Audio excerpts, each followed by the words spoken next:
Welcome to Banyen Books, Branches of Wisdom, celebrating the joy of bright ideas and heartful lifelong learning. Branches of Wisdom is a series of intimate conversations with the world's most influential authors and visionaries. We explore spirituality and the human mind, ecology and culture. Most episodes are recorded with a live audience. You can join our live events and submit questions to your favorite guests. Check out our upcoming schedule at banyen.com. Since 1970, Banyen Books has been a rich oasis at the crossroads of wisdom and philosophy, offering resources for humanity's evolving paths. We're a locally owned, independent bookstore in the heart of Vancouver's Kitsilano neighborhood. Visit us in person or shop online at banyen.com. Please subscribe, follow, like, and leave your reviews for the podcast.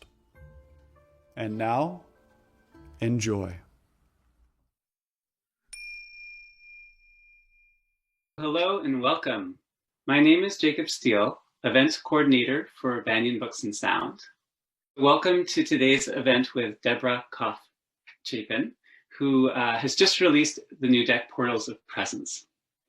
So by way of introduction, Deborah Koff Chapin has been practicing touch drawing since it came into her life as a creative inspiration in 1974.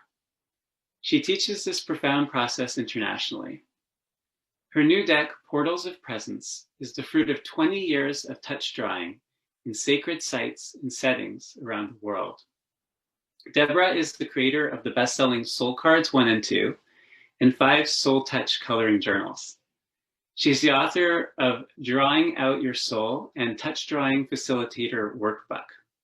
Deborah has served as artist in residence at numerous conferences, including the Parliament of the World's Religions. She also works with individuals to bring subtle dimensions of their soul into form through inner portraits. Deborah holds sacred song baths with her voice, alchemy crystal, and antique Himalayan bowls. And tonight we're going to be hearing some pretty beautiful sounds. Jean Houston said of Deborah's work that it's a dance of her whole being on paper, subtle, mythic, poetic, archetypal. She is an artist of high being. So it's an honor to welcome you, Deborah. I turn it over to you. It's wonderful to be here. It's wonderful to not see but feel all of you here gathered. I think there are some people I know. I think a friend from Japan who has been very connected with this deck is able to tune in because of the schedule.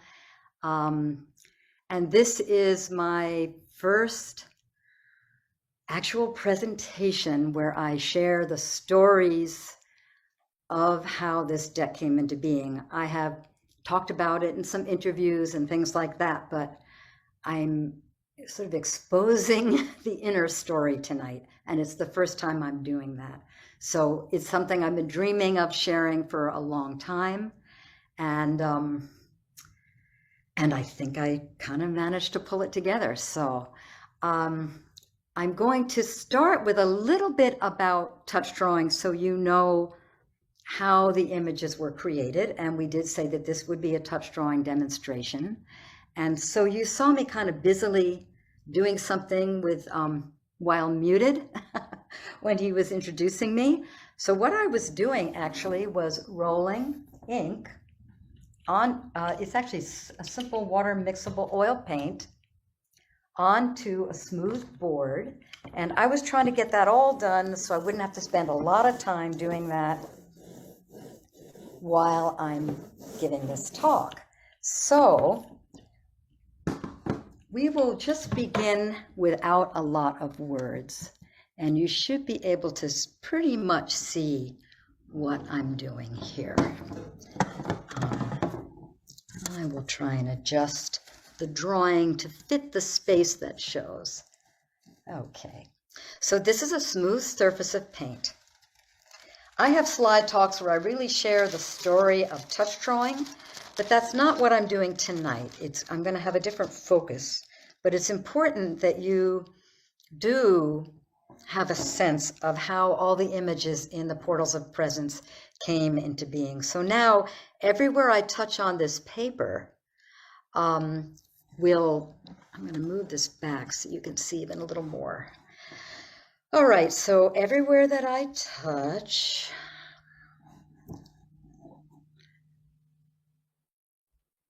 I'm going to talk through the sensations. So my awareness went to the top of my head. It actually doesn't often when I'm starting a face. I know I'm going to draw a face. That's my intention. But I'm following inner sensations. So I'm going around sort of the temples of my face right now, tracing inner sensations. And you can see my eyebrows. And then I'm coming to my eyes. It also is like gazing into an inner mirror, especially when I use this paper. The drawings that you will see that the deck is done in is a heavier paper, but I use this for teaching and also for demonstrating because you can see the image as it's happening. With my paper, I can sort of see a little bit, but not as well. So so as I touch with fingernails, I get lines. And then now I'm feeling my face sort of in the cheek area. What are the subtle sensations? And this is where it becomes sort of an energy transmission, or a meeting of energy fields when I'm drawing the faces from this sort of a transpersonal space. We jumped right in here. So, and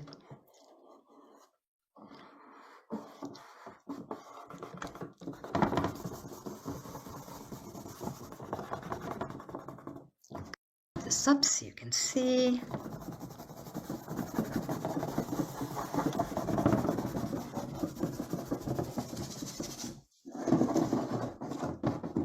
All right, good enough for now.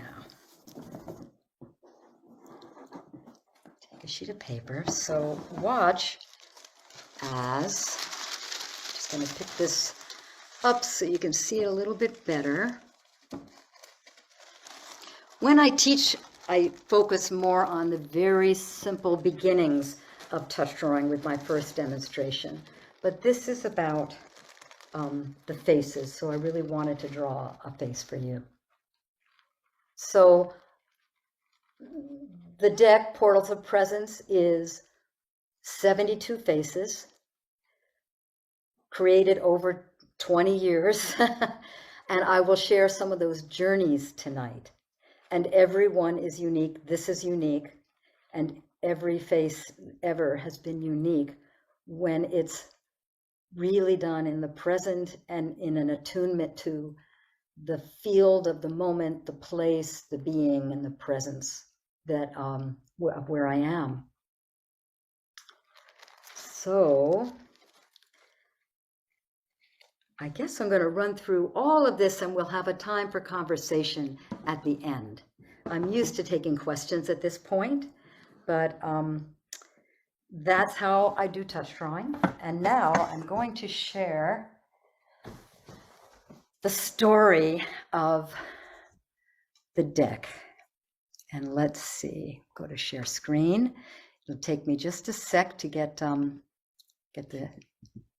screen, get this up and get it running. All right. There we are. Portals of Presence. So as I told you, I have been creating these faces as a form of meditation, a form of focus, in a sense like my mandala, the mandala of touch drawing, since I began touch drawing in 1974. Some of you are probably more familiar with this aspect of my artwork, the soul cards 1, and these were done with touch drawing. it's harder to tell because there are more layers of color. The faces are a more pure form, but all the little marks and lines like that hand is done with the touch of my fingernails. You also get to see the brand new cover of the recent printing of Soul Cards 2. Ta-da! Decided to just change that. And so here are a few of the soul cards. And it can be hard to transfer that awareness of that touch drawing process into the soul cards because they were created with layers and layers of color, layers of touch drawing. I would sometimes move the board from one layer to another. I would have different boards with different colors. And so, you know, to share how these were done, I'd have to share exactly how I did each one. They're all a little different, but the forming of the image, this figure was actually done in touch drawing, rubbed very slowly and moved onto a red board and a sort of a mustard colored board and a blue board. So it was very slow. All this phase of doing this type of touch drawing, I would work for hours just rubbing and rubbing and doing a lot of layers. So you can hardly tell that it's touch drawing, but it's all done through the rubbing of my fingertips on the paper with some additional layers of the more fluid color. And some of these are from Soul Cards 1, some are from Soul Cards 2. So, ta-da. This is a more pure touch drawing. You can see here how I could add other layers of color.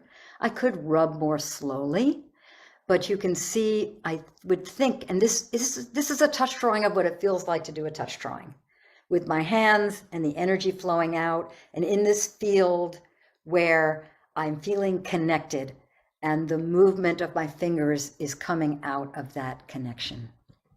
Sort of a self-portrait. So now we're going back into the story of faces. And just a few slides. Some of these have been in my story about touch drawing and some are brand new to share. The most powerful first art experience was of drawing a face. And this was a little Eskimo boy teaching myself to draw at 14 years old. It was in a magazine. I won't go into the details. The powerful thing about this was when I drew it, and it was very large sheet of paper, it was on the floor, all of a sudden I felt like it was looking back at me. It's like there was a real presence. That's what I felt. It wasn't a picture.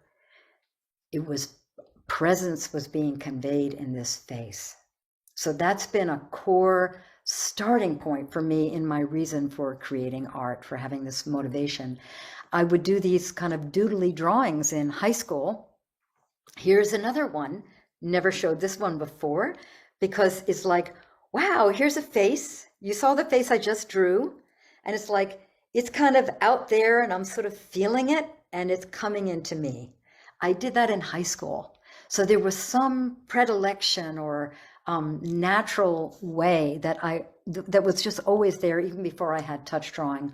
Also, I realized later in putting slideshows together that I had all these little beings with hands coming out of their head, which is like they were waiting to express directly what was inside through the hands.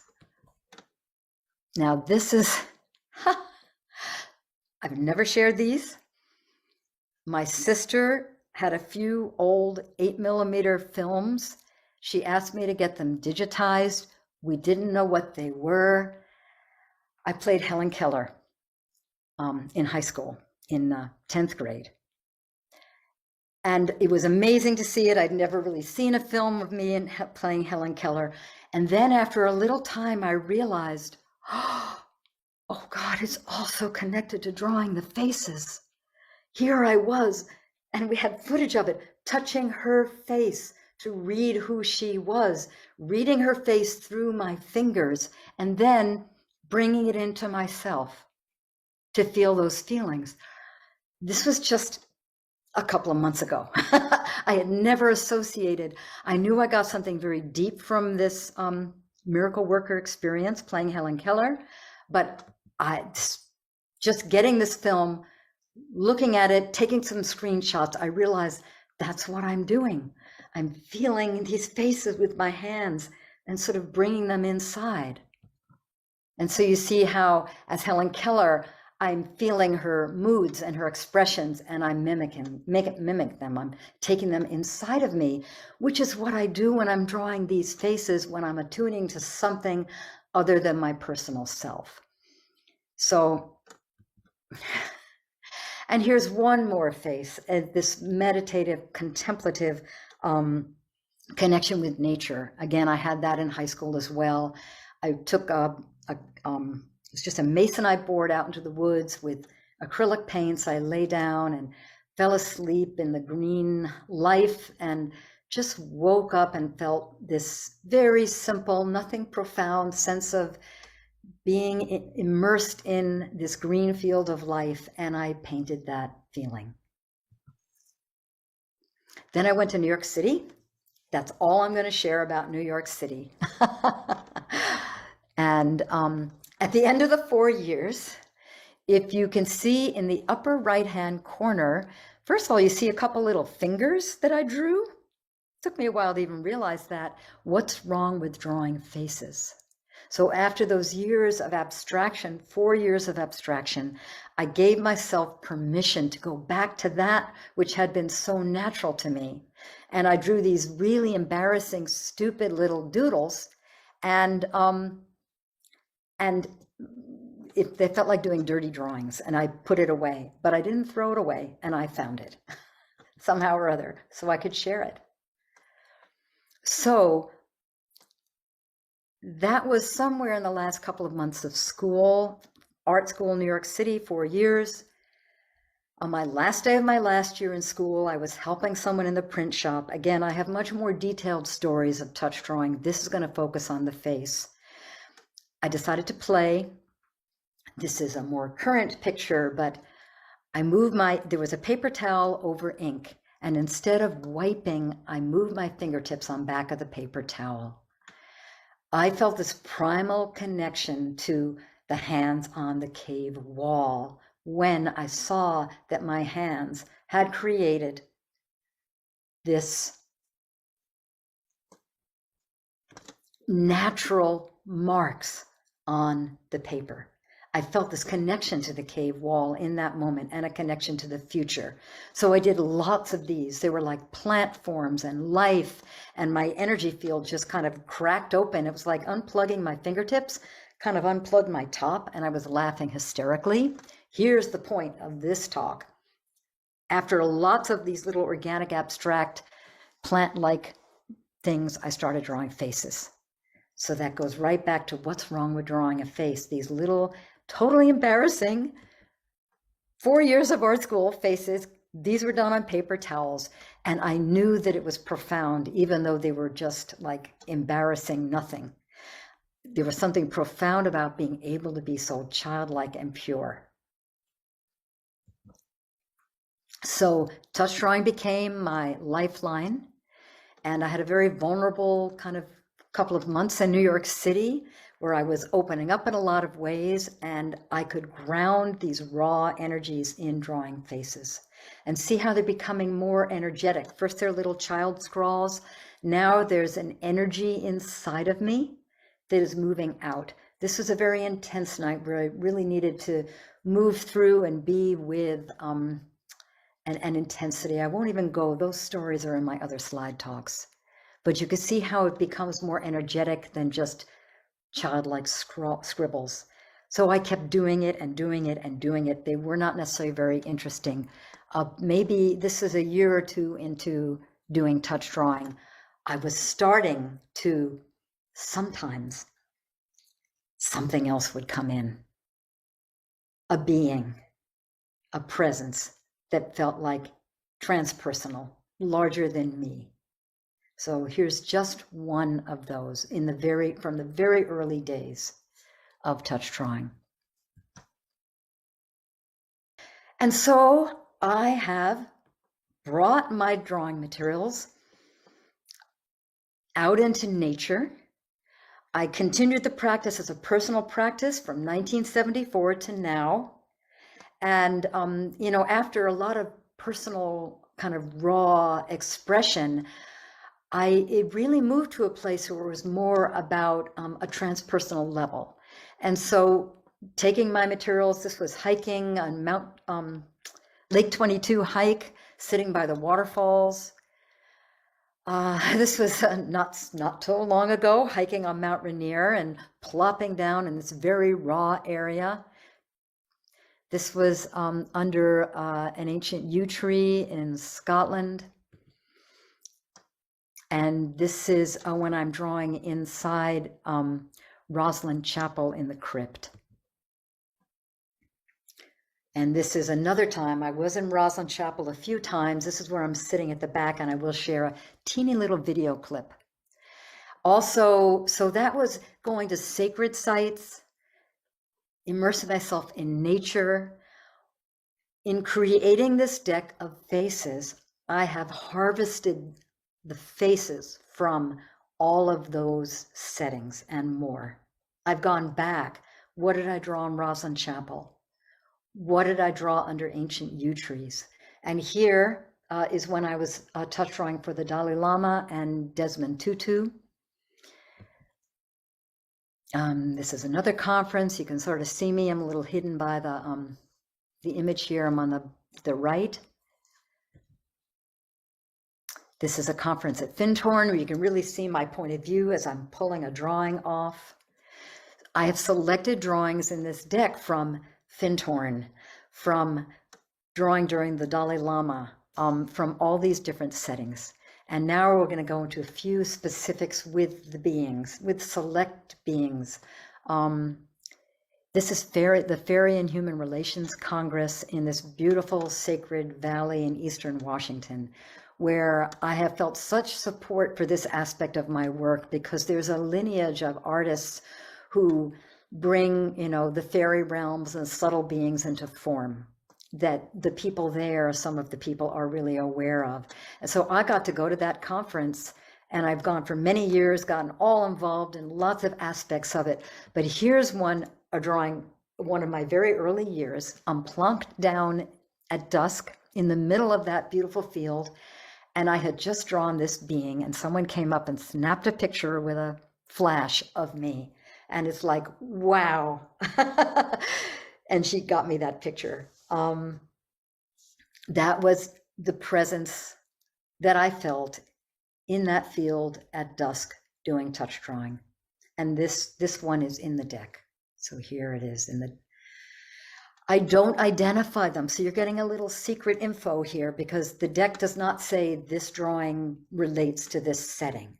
But I do want people to know that they weren't just a bunch of faces that I drew, that they're going to carry the energy of these places.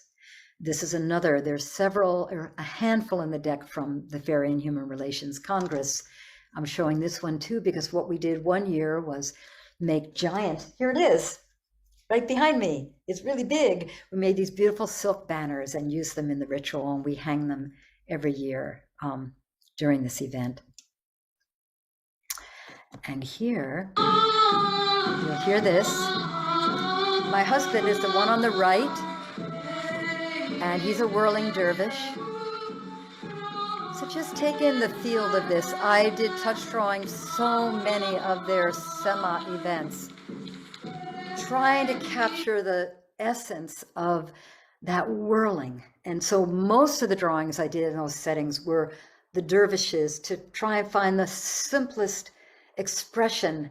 It felt impossible, but many, many, many years and many sets of touch drawings.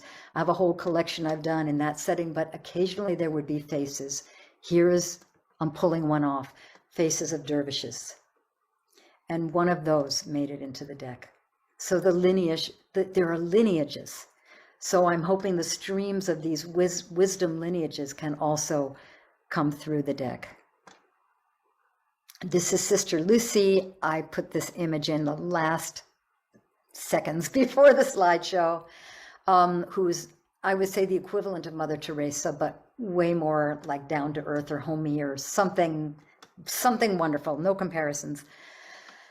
in India. I've had the gift of having a number of wonderful times with her and drawing a number of times while she was doing presentations. And here was a small retreat. And these are touch drawings that I did while she was speaking.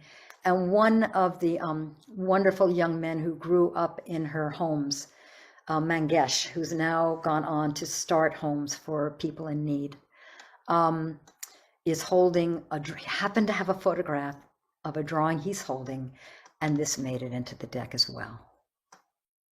And you can see a lot of the subtlety inside this image. And here's Roslyn Chapel. I mentioned that when I was running through a few stills in there. It's a very mythic chapel in Scotland, and for some reason I have returned there several times and done retreats there, and I've gotten to draw. No one ever seems to care. I've also drawn in Chartres Cathedral. I don't have pictures of that, but there are 3 drawings in the deck created in Chartres Cathedral. And but this is the magic inside this chapel. This touch drawing was done the first time, and this is in the deck I ever visited when I was sitting probably just about in that spot in the chapel. And you get to see a little bit of what it's like to sit in the crypt. I'm holding the camera and rolling. I just was back up there on the cold floor doing touch drawing. And here's another one that I created in the crypt at Roslyn Chapel that's in the deck. I'm going to surprise myself. Ah, yes. This one didn't make in the deck, got edited out, but I still wanted to share it because, you know, I'm just starting to play a little bit with a video. So I had just completed this drawing. I'm under that yew tree next to Roslyn Chapel. They're very ancient. And then I photographed the drawing on the tree. And then I did a trip with my husband, let me just go back here, to these, an area where the yew trees in Wales, they're in churchyards, but the churches were built in the center of the circles of ancient trees. There's a lot of research going around these yew trees, but they may be multiple thousands of years old. So of course I bring my drawing things with me. And if you see in the on the left side, also my crystal bowls, and I also played some music under the yew tree. And that's what I'm seeing, the point of view from the drawing board. This is another one of the yew trees that we visited, or another angle. And this is one from among many. And this is the one that represents the yew trees that made it into the deck. I had to be really selective because there were so many. This is a retreat on the Isle of Iona. I don't know how many of you, maybe some people have visited. This was, I had 10 days, glorious, on Iona in a little room. And there's my little room. And look at that face down there. Again, I didn't take many photos and I didn't take any videos of doing it, but this happened to make it into the deck as well. This feels like one of those ancient Celtic spirits or the early Christian spirits. That's a long, deep, deep history there of the Celtic Christianity, which is very different lineage. And these 3, and this is a little chapel that I also did music in with my bowls, dragged them everywhere. And another one done at that little table in that little room. And a couple of other, just hiked the island during the day, and I drew at night. It was very windy, so I didn't actually carry my materials around these beautiful valleys. And then I was blessed to have a trip to Guatemala. And the thing that I went to happened, and then I was invited to join Tata Pedro Cruz and his friend Sunni, and they invited me to join them when they traveled to some of the temples and where he was doing ceremony, just the three of us. I wasn't even sure if I should show this, but you know, that's what's special about this deck and these sharings. So I got to immerse in touch drawing during their fire ceremonies. This was in Tikal. And you can, behind me, that hillside is a temple. There's so many they have not even uncovered. But there's one you can see a little better. And then we went further north. That's a touch drawing I did there. I did very subtle touch-ups on some of these drawings for the deck. And here as we went further north, I can't even pronounce the name of this. It's written in my guidebook. And this one was done in that northern, sort of wilder, farther out at the edge place. Haha, so there I am. That's the kind of bag that I carry with me when I travel. It's got a drawing board, it's got a cardboard folder, piles of paper. In my backpack is a roller and paint. That's Mount Baker. It's the only picture I have of me hiking with, and I have done touch drawing up on right next to the snowfields on Mount Baker. But one thing I have an actual video of is, we're going to do it here.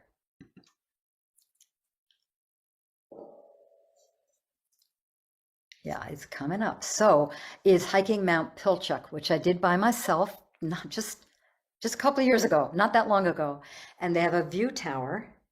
And now I had a little time, everyone else had left. One person taking a picture of me, and then I set my camera up and I did a few touch drawings up in the viewing tower, all by myself, sort of late in the day.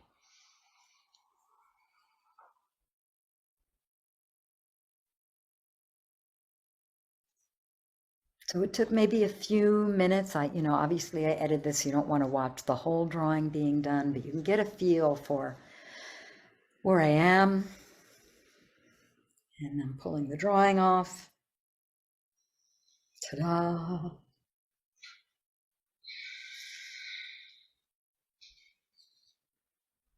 And it really felt like in this drawing, some mountain spirit came through.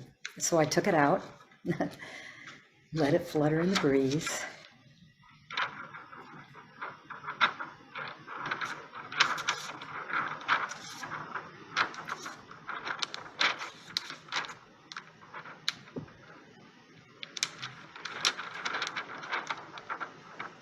And you can see the 360-degree view of all the great mountains are visible. I felt a connection ever since I made it to the top of this mountain. I think that's Baker up there. And here, this is in the deck. So you're getting the secrets of the deck.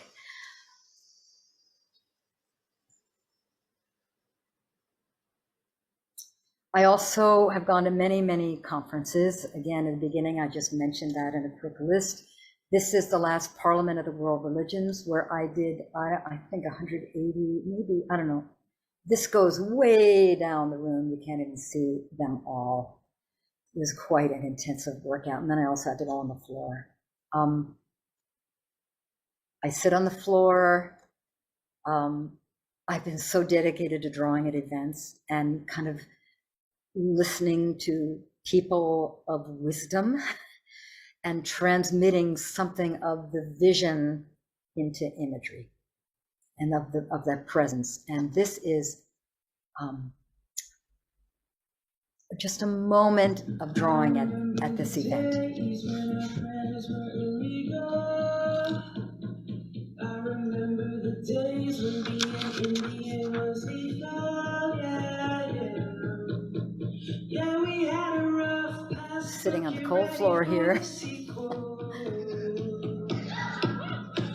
Get ready for the glorious comeback of a people, yeah. Rise up, all you warriors of love. So you can get a feel for how these were created, immersed in an energy field. I have never shared any of this, although The Parliament of World Religions is on my website, and there's lots of little video clips, but I don't know if anyone has ever visited that page, but it's all there if you want to see it. This is another conference, the Dawn of Interspirituality. This one was in Costa Rica. I've done so much schlepping. I bring my bowls everywhere, bring my touch drawing materials. I know the people who organize this, so it's a special connection. And you will see two of the people in this photograph. There were a number of indigenous people presenting at this, a more intimate version of the Parliament of World Religions, like less than 100 people together for 5 days. Aboyu is her name. It's all in the booklet. My brain's not ready for names. So here she is, and I happen again to have a photograph. I have so little, but I've been collecting what can I share that really shares where these came from. There she is looking at the drawing that I created while she was speaking that captures something of the spirit she carries, and that drawing made it all the way into the deck. So these few stories where I actually have photographs and I have the image is just, I've been so excited to share this. And again, I did very subtle work with colored pencil just to bring them out subtly more for the deck. And his name is in the booklet. They're from Ecuador. He's a shaman from Ecuador, I'm pretty sure. Again, I did this drawing while he was presenting.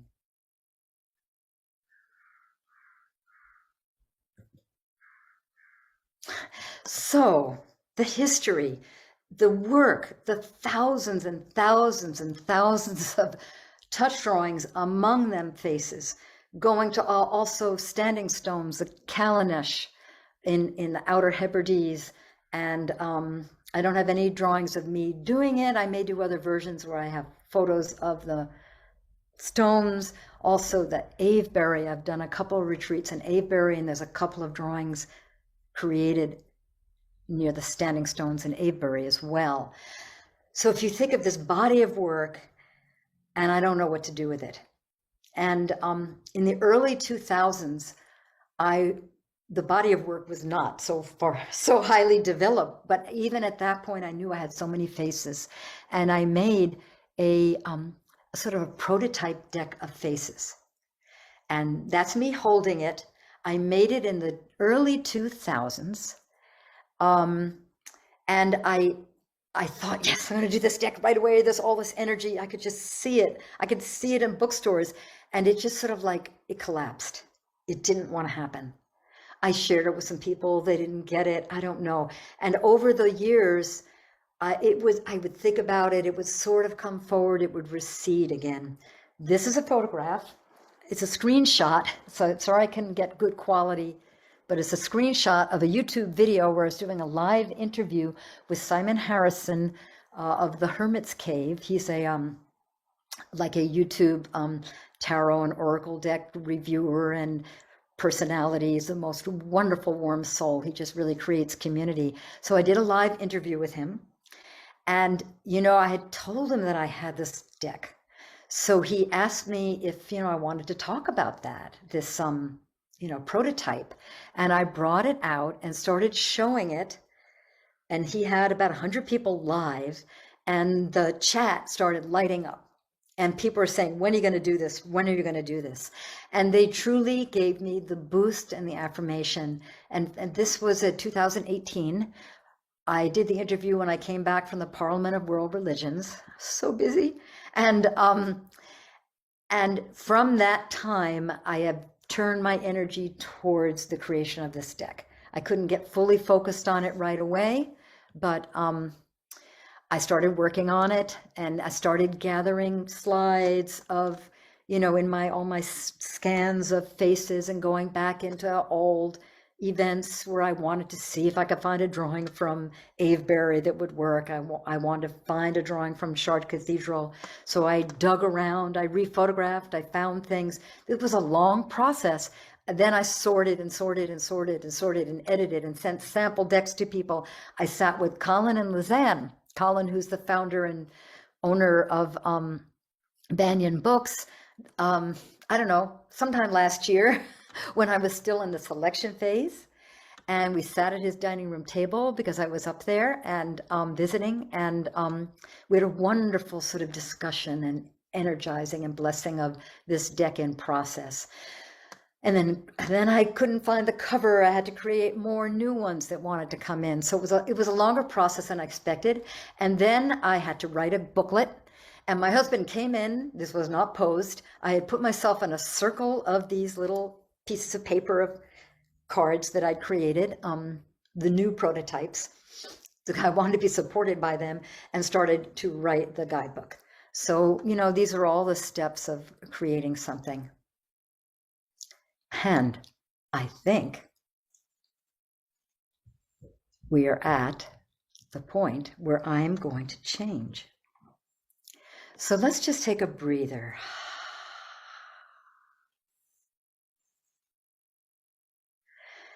And let's just stay with this dark screen for a moment. Maybe close your eyes.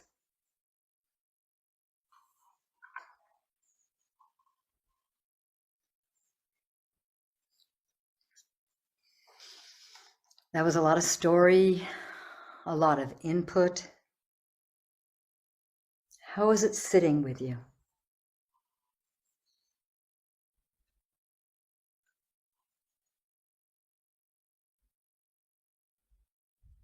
What is evoking?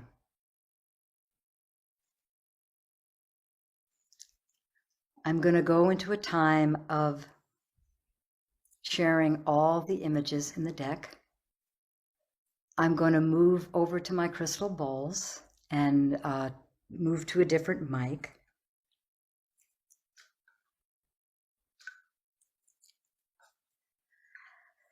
And then let you just bathe in the beings.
Just sit for a moment, allowing these beings to resonate.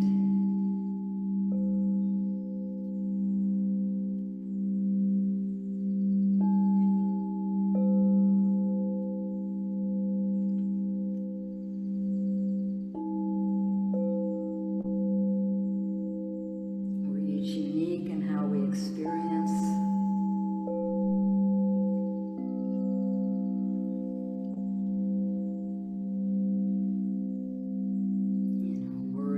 Start coming. You're welcome to take some quiet time to write. We're going to be coming back for questions. But if you prefer to stay in an inward space, you can, maybe turn the volume down if you want to do some writing or reflecting. We're fitting a lot into this time, but I'm going to be coming back. So Jacob is going to help with taking the questions, if you have anything you'd like to share or insights. I am curious as to how this lives in people. I've just trusted that I'm supposed to do it and that there's something more behind this deck, and I'm just very open to hearing how it lives in you. We wanted to hear how it's landing with people. Yeah, and any questions. I mean, usually after I demonstrate touch drawing, we do questions. So we had a very dense kind of pile of things. But we have about 15, 20 minutes max. So, and if we're done sooner, we will just close whenever we're done. So. Well, why don't we try an experiment? And I see that Danielle has her hand up. We could try inviting her to unmute. Bringing the voice in, yeah. See, we can try. I would love that. That would be really nice. Yeah. An invitation to unmute yourself, Danielle. Hello. Hi. I don't know if you can hear me. My connection is a little weak, but we can hear you just great. Yeah. Okay. I am so thankful for you demonstrating and sharing the story behind the deck. It is something that when I saw it, I immediately just paused and stare at it for a while. I was wondering if, and I may have missed you saying that, if you are going to do another deck or something similar. Well, this Theme one, of things? this is brand new. So, this is one step at a time. I did soul cards. So this is my third deck. I did soul cards 1 in 1995, and it still lives. And it's finding a whole new generation of people. It's amazing to me because people are actually more into using decks now. And then I did soul cards 2 in 2020. And so this is this 20 years of traveling, teaching, journeying that I harvested of just this particular focus of the faces to create this deck, which was a large, undertaking. I do have in mind the possibility that maybe in a couple of years, there could be a Soul Cards 3 or another version of another deck with the color and images, but that's just hovering as a potential. So my focus right now is the portals of presence and supporting them to live and whatever is behind them. They're my offering. I really feel the state of the planet is so precarious, and I don't feel like I'm actually the best communicator with the subtle realms. I have my way, and I trust my way. But I think we have to come into greater relationship with life on the planet to find our way. We cannot, as isolated humans, find our way through our predicament. And I feel like this deck is my offering to help facilitate the possibility of opening to deeper relationship with life and beings and subtle presences on the planet. The guidebook has a lot of practices to do. The guidebook doesn't give meanings, doesn't tell you where they were drawn. It shares ways you can be with them. And I also created 2 audios that when you get the deck, if you go to the link that is given in the instructions, and it's given with one of those little Q symbols at the back of the deck, I created 2 15-minute audio guided experiences. So you can choose a card and then listen and be guided into deep relationship with a single image. And the other one is to create a circle. And those are all described in the book as well, but I created 2 audio experiences. So the circle, you set up a circle and you step into the circle and take in all of these beings and sort of energetically relate to a circle of presences. So, that sounds wonderful. yeah, there's lots and lots of ideas in the guidebook of how to be with them. Because what do I do with these faces, right? I mean, take them out in nature, make an altar with them, go out in nature with the deck and maybe tune in and choose one, that relates to relates to that natural place where you are, so it can become a portal for you to connect with that place. There's, after gazing at the deck, I also suggest people go and just walk around in nature and feel, it's all about relationship and about practicing, deepening, sensing presence. That's the purpose of the deck. So it's really different from Oracle. It's not going to give you an answer about,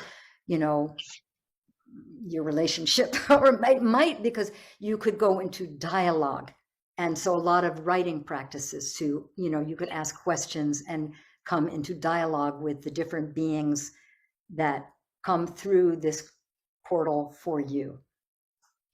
Well, thank you. I was just sharing with a friend the other day that I was shopping, and before I could tell, before the mask and before, having to be 6 feet away, that I could sense people, like when you're shopping and looking for an orange and selecting your oranges, if someone were to be behind you or come up beside you, you could sense it beforehand.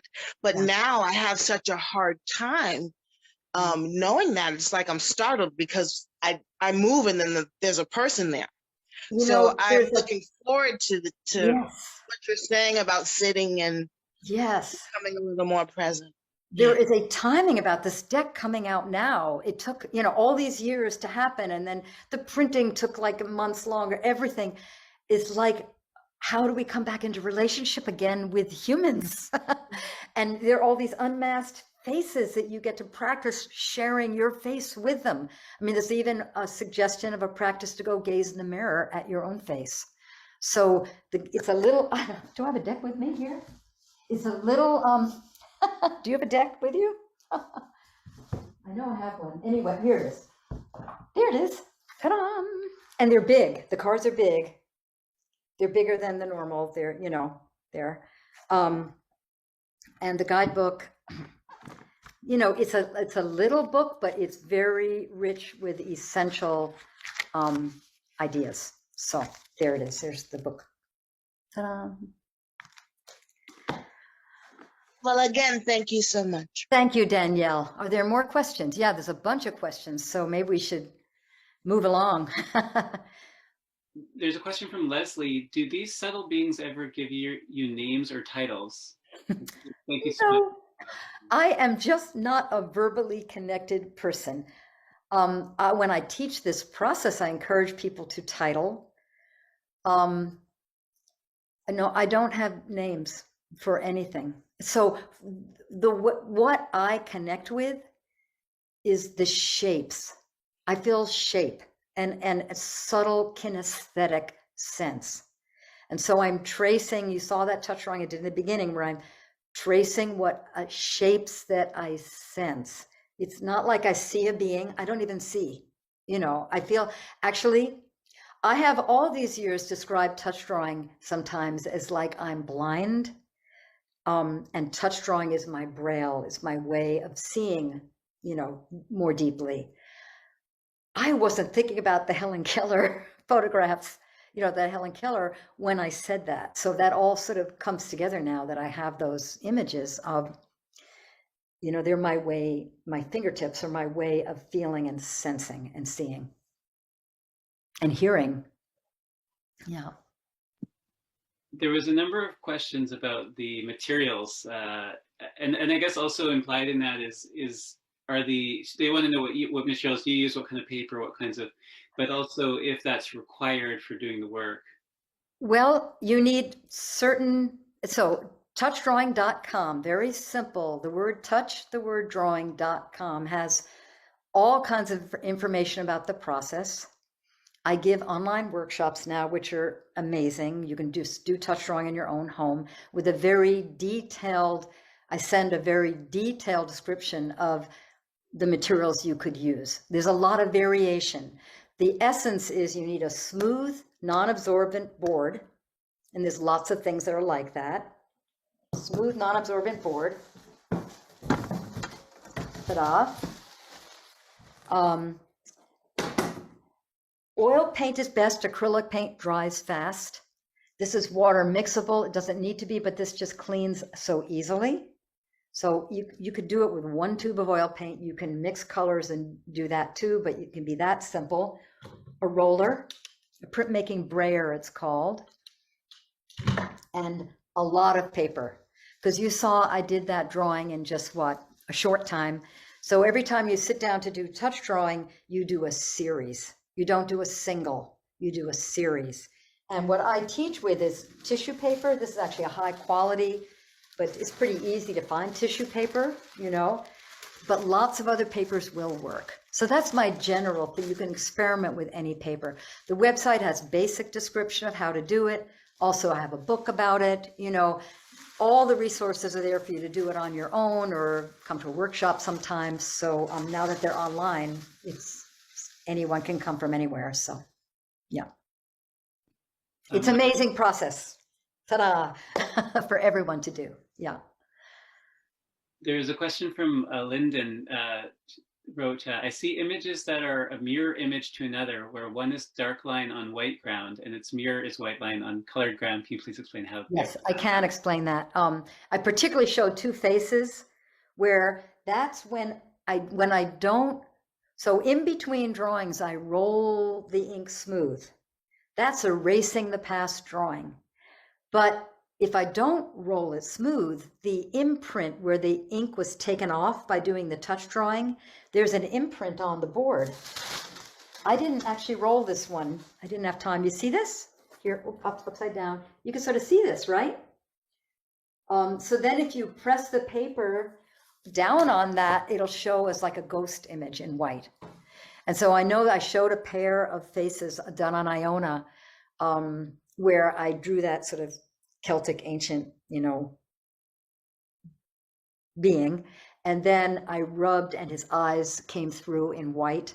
That's how I did it.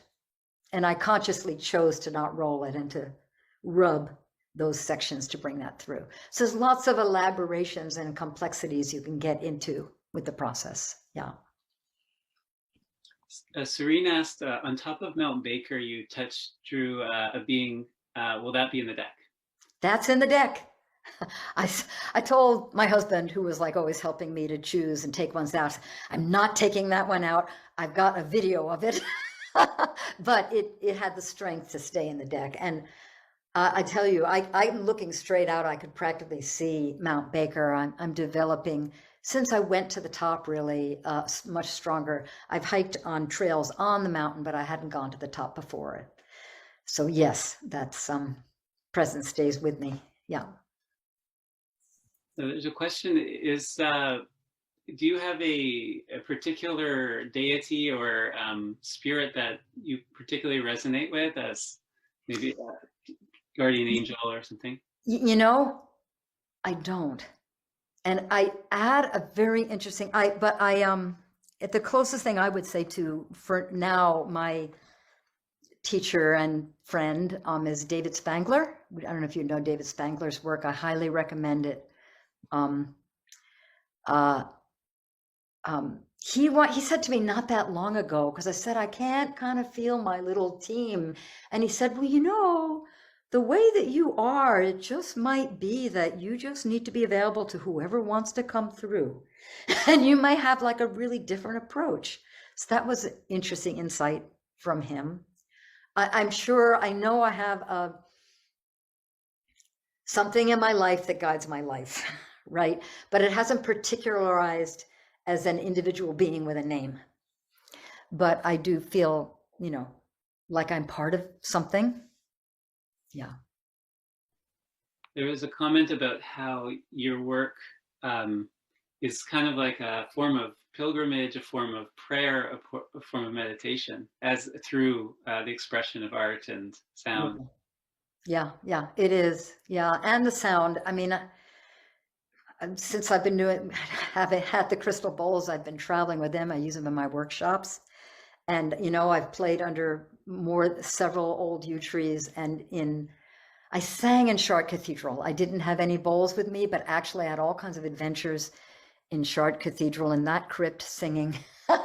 So the music and the images all sort of weave together. And the other thing that I am now offering is once a week, and you'll find it right on my website, is live song bath for an hour and no cost. You just sign up to get the notice and the link. Because I need to do that. That music field for me is kind of like my deepest space of connection and prayer. And so I'm doing that once a week now online, which is why I've gotten this whole miking thing figured out. Hope I'm getting there. Yeah. Somebody anonymous expressed, I would just like to say I had no idea till the demonstration how your work could change a life. This is so deeply touching. You brought me home. Oh, thank you so much. Yeah. And I have to double that seeing the images moving and with the music, I really felt like these the presences, these faces, immortal kind of faces coming through.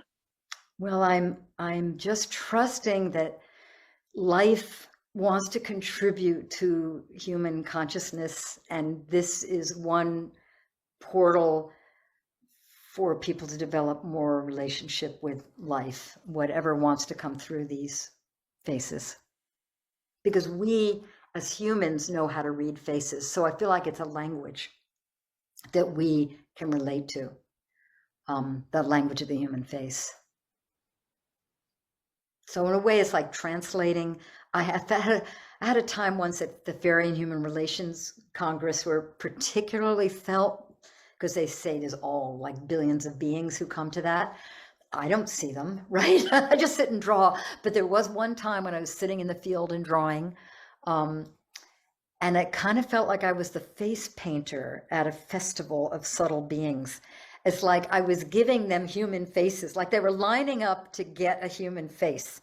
So I'm translating a presence into a human face. That's, yeah, that's my sense. And now I really understand what you mean, the portals of presence, what that means. Yeah, that's it. And the title came at Fairy Congress. It came when I had my little sample deck and I wanted to sit with some younger people and, and just see what they thought. And I sat with a few younger people because it's very intergenerational. I love that. And I was trying to describe what I was doing with this deck. I had those little sample cards that I'd made. And I just said, well, they're sort of portals of presence. And then I stopped, I heard myself and went like, ooh, portals of presence. That could be a good title. And it just stuck. Sometimes titles are so hard. The cover was hard, but the title was easy. Yeah. What made the cover hard? Finding the right one that wanted to face the world and trying. It had to work graphically to fit words on it. So there was technical things in terms of the space and how it fit in this shape. But also it had to have a presence that was not threatening, that wasn't too weird, that wanted to meet people, that wanted to face the world, and I did a whole round of drawing last spring and sort of May, June, intensive drawing of faces. I'm in a weekly touch drawing group and every time when we met, I'm just there as a participant. It's wonderful. And I just said, I'm just going to draw faces and then I did everyday faces. And then my husband just saw it and he said, well, this one, let me go back and I'm going to play with it. So he recognized it, which he's like that. So yeah, I mean, it's feeling right.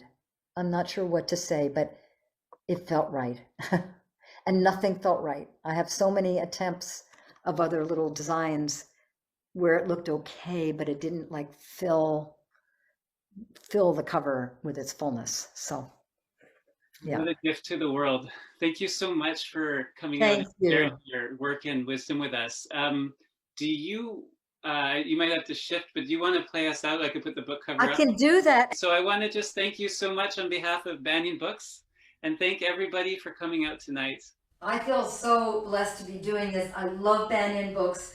I met Colin in 1982 when we moved to the Northwest, bringing him 2 little note cards I had printed back to his little office, and that's how Colin and I met. He bought my little note card. One was of St. Francis and one was of like Gaia. And somehow we managed to weave and cross paths in many different ways over the years. And we're also birthday buddies. We have the same birthday. Oh, nice. So it's so precious to do my first real presentation where I actually share the story of the deck at Banyen Books. Would have loved to have been there in person, but I'm sure there's lots of people who could be with us tonight who wouldn't have been able to be there in person. So, sure. All right, I'm going to play us out. All right. I'll just play for 3, 4, 5 minutes, something like that. Sounds good. Okay. Good night, everyone.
Thanks for joining us for Branches of Wisdom, a podcast of Banyen Books and Sound, Canada's spiritual and healing resource since 1970. Our podcast producer is Jacob Steele. The show is edited by Abdo Habani. Watch all our conversations on YouTube by searching for Banyen Books, or listen on your favorite podcast platform. Please subscribe, follow, like, and leave your reviews and comments. We love to hear from you. For all our live events, books, and more, visit us at banyen.com.